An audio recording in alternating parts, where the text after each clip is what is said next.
My love, although our communities don't typically marry within each other, our union today marks a new beginning.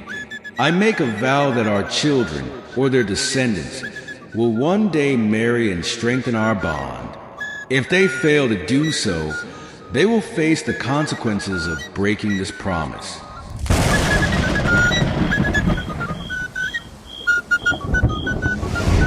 The morning sun stretched its golden fingers across the sleepy village, heralding a new day. Sarah adjusted her well-worn school uniform, her fingers trembling slightly as she tied her headscarf. Today marked the beginning of her journey in senior secondary school, a step toward her dreams, but also a venture into the unknown.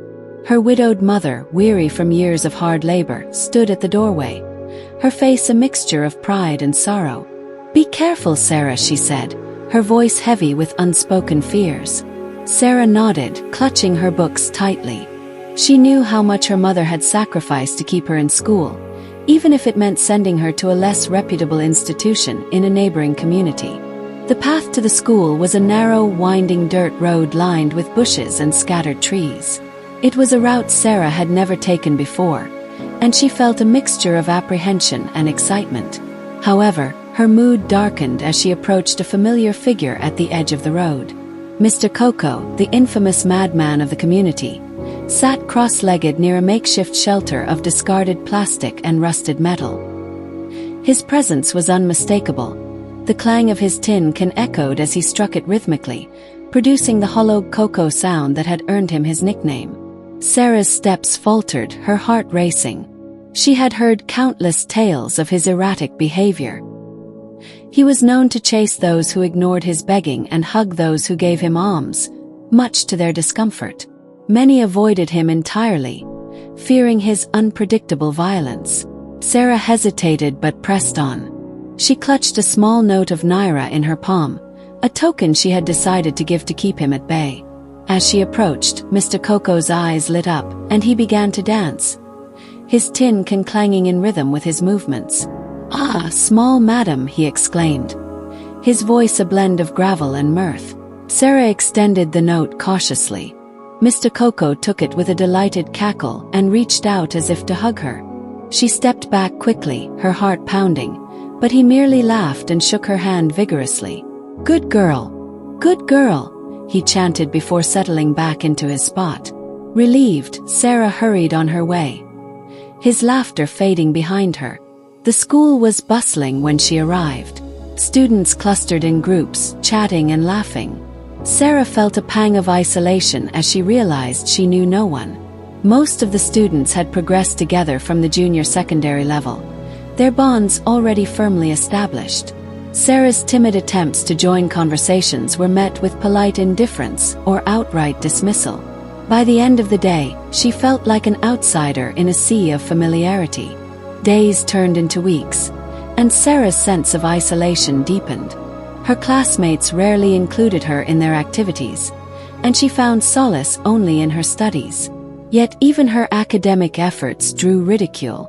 When she struggled to answer a question in class, laughter would ripple through the room, leaving her cheeks burning with shame. She withdrew further into herself, her only consistent interaction being the daily encounter with Mr. Coco. Over time, an unlikely bond formed between Sarah and Mr. Coco. She began to leave small offerings for him regularly, and he, in turn, treated her with a peculiar kindness. Unlike others who fled from his hugs, Sarah tolerated his eccentric gestures. She even found herself smiling at his antics, a brief reprieve from the loneliness that weighed on her. Her classmates, however, noticed this relationship and used it as further ammunition for their mockery. Whispers and snickers followed her through the hallways, but Sarah tried to ignore them. One afternoon, as Sarah walked home, two senior students blocked her path. Their sneering faces and taunting words cut deep, and when they shoved her books to the ground, she couldn't hold back her tears. The humiliation lingered long after they left, and by the time she reached Mr. Coco's spot, her face was streaked with sorrow. He noticed immediately, his usually jovial demeanor shifting to concern. "Who do this?" he demanded, his voice low and menacing. Sarah hesitated, then recounted the incident in halting words. She wasn't sure why she confided in him, but the words spilled out as if he were a trusted friend. Mr. Coco's expression darkened, and he clenched his tin can tightly. "Go home," he instructed, his tone leaving no room for argument. "I go handle lamb." Sarah obeyed, her steps hurried and unsure. Later that evening, the story spread through the school like wildfire. Mr. Coco had attacked one of the seniors, leaving him bruised and battered.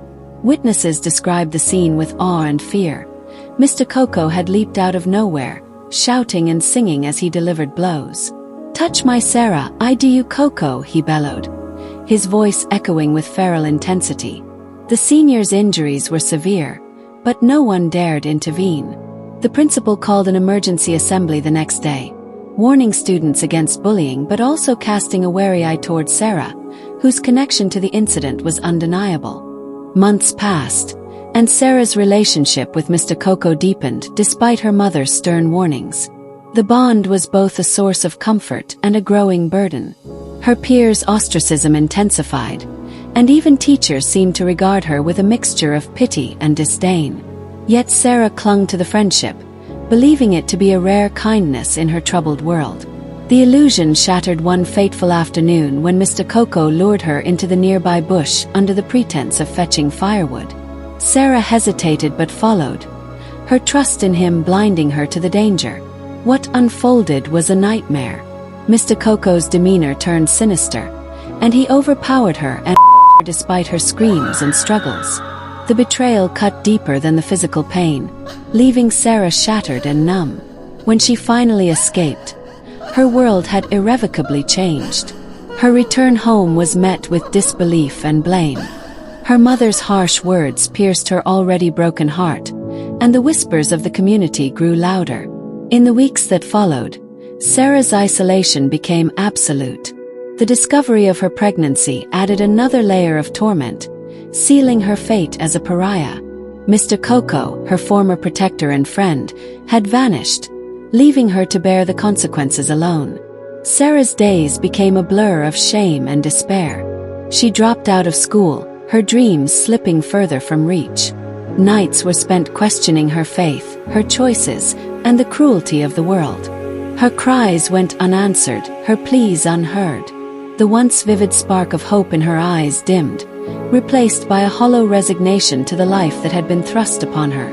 People in the community whispered and pointed fingers at her, referring to her as the girl the madman made out with. The stigma followed her everywhere, adding to her already unbearable burden.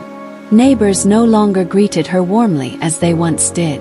When she walked past the market square, vendors paused their conversations to glance at her with thinly veiled disdain. Children whispered and giggled behind her back, their words cutting deeper than they could understand.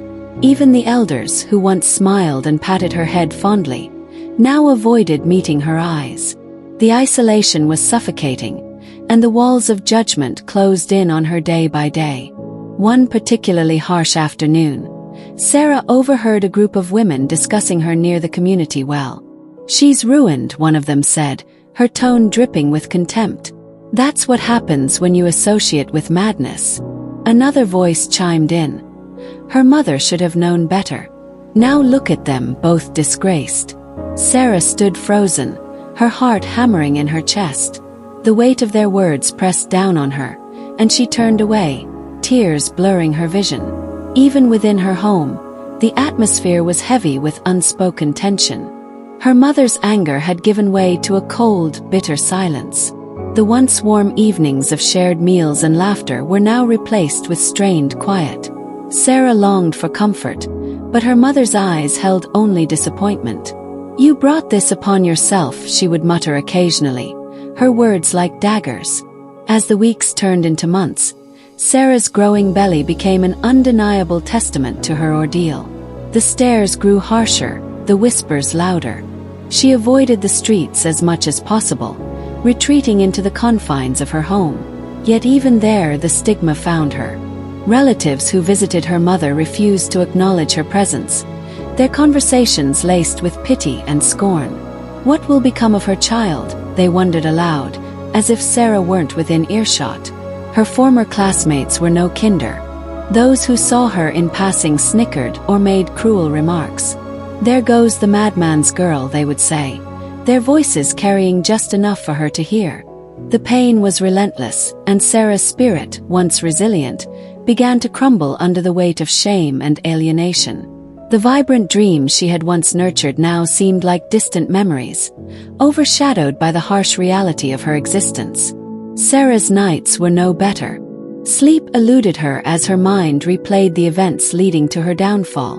Every whispered insult, every pointed finger, every moment of ridicule bore down on her like a relentless storm.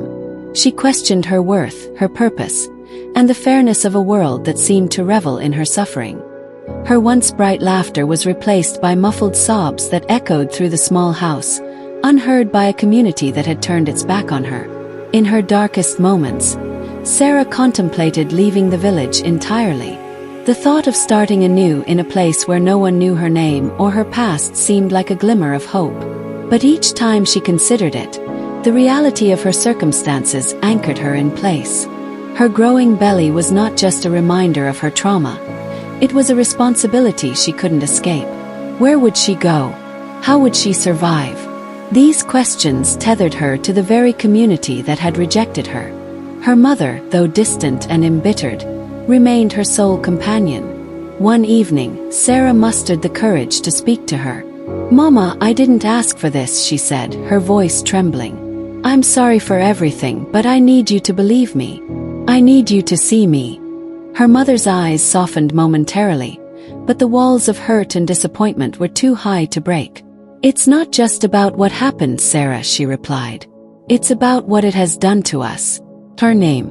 To our lives." The conversation ended in tears, leaving Sarah more isolated than ever. Yet, despite her despair, a tiny flicker of defiance remained in her heart. She began to think about her unborn child, not as a burden, but as a spark of life that might reignite her own. The thought of protecting and nurturing her baby gave her a sense of purpose, however small. But the village was not done with its cruelty. As her pregnancy progressed, the ridicule turned into outright hostility. A group of women accosted her one afternoon as she fetched water from the well. "You have no shame walking around like that," one of them sneered. Another added, "What kind of life will that child have, born of madness?" Their words stung, but Sarah held her ground. She turned away without a word, clutching the water jar tightly, her tears mingling with the sweat on her face. Despite the relentless judgment, there were moments of unexpected kindness. An elderly woman from the outskirts of the village, known for her herbal remedies and gentle nature, approached Sarah one day. "Child," she said, her voice soft, "the world can be cruel, but you must not let it define you. You have endured more than most, and yet you are still here. That is strength." Her words, though simple, felt like a balm to Sarah's wounded soul. It was a rare reminder that not everyone saw her as a lost cause. One evening, as the sun dipped below the horizon, painting the sky in hues of orange and pink, Sarah stood outside her small home, her hand resting on her swollen belly. The pain and shame she had endured were etched into her features, but so was a quiet determination. She whispered into the twilight, a vow to herself and her unborn child. "They may call me names. They may turn away. But I will rise. I will give you a life worth living." And yet, despite her resolve, Sarah could not shake the feeling that her trials were far from over. The weight of her past, the uncertainty of her future, and the whispers of the village hung over her like a storm cloud. She had no idea what lay ahead, but one thing was certain: her story was far from finished. What she had endured was only the beginning. The unknown loomed before her, vast and uncharted, promising both danger and possibility.